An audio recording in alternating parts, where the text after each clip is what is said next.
নমস্কার, আমরা আজকে হুগলি স্টেশনের একদম সংলগ্ন মা মিশনে এসেছি। আপনারা যারা উত্তরণের ভিডিও একাধিকবার দেখেছেন তারা জানেন এই জায়গায় এই ছাদটা আমাদের বড্ড প্রিয়, বড্ড আপন। একাধিক অনুষ্ঠান আমরা এখানে করেছি। আমরা যারা আমাদের প্রিয় মানুষের জন্মদিন নিজের বাড়ির লোকজনের মধ্যে সীমাবদ্ধ রাখি, হয়তো তাতে প্লেটের ভারটা অনেকটা বাড়ে, সেইখানে কিছুটা ব্যতিক্রম আজকে সিঞ্জিনি তার জন্মদিনটা পালন করছে এমন কিছু বাচ্চাদের নিয়ে যার সঙ্গে সরাসরি ওর কোনো রক্তের সম্পর্ক নয়, মাইন্ড রিলেশনটা রয়েছে। সেই মনের সংযোগটা বাড়তে এই কচিকাঁচা বাচ্চাগুলোকে এক বেলার জন্য একটু ভালো খাবার, তাতে হয়তো এই বাচ্চাগুলোর নিঃশর্ত নিঃশুল্ক আশীর্বাদ সিঞ্জিনের আগামী দিনে পাতেও হোক, ওর ভবিষ্যৎ জীবন খুব ভালো থাকুক।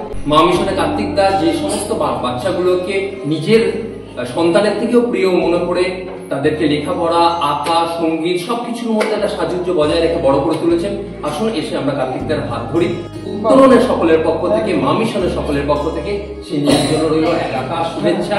আগামী দিন খুব ভালো থাকুক।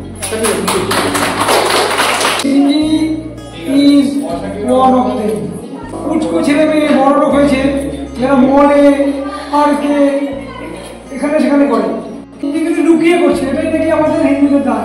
অর্থাৎ সিঞ্জিনি না বুঝেও রামকৃষ্ণ করেছেন, এটাই ভারতীয় নারী। সিঞ্জিনি ভালো লাগবে। আমি আগের বছর এসেছিলাম এই সময়, এখানে এসেছিলাম আমি কার্তিকবাবুর কাছে, কারণ আমার খুব ভালো লেগেছিল পরিবেশটা, এবারেও খুব ভালো। তো সেইটুকু করে আমি খুব মাইন্ডে খুব স্যাটিসফাইড, এইটুকুই বলি। আর উত্তরণের সঙ্গে আমার রিলেশনটাও আস্তে আস্তে অনেক বেশি অটুট হয়ে যাচ্ছে। এর আগেও আমি প্রবর্তক স্কুলে কৌশিকবাবু আমায় ইনভাইট করেছিলেন, আমি গেছিলাম, ভালো লেগেছিল।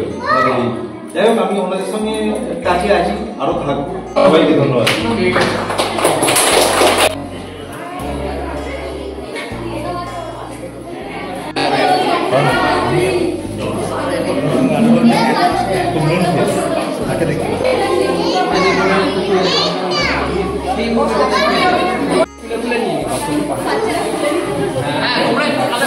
হেল্প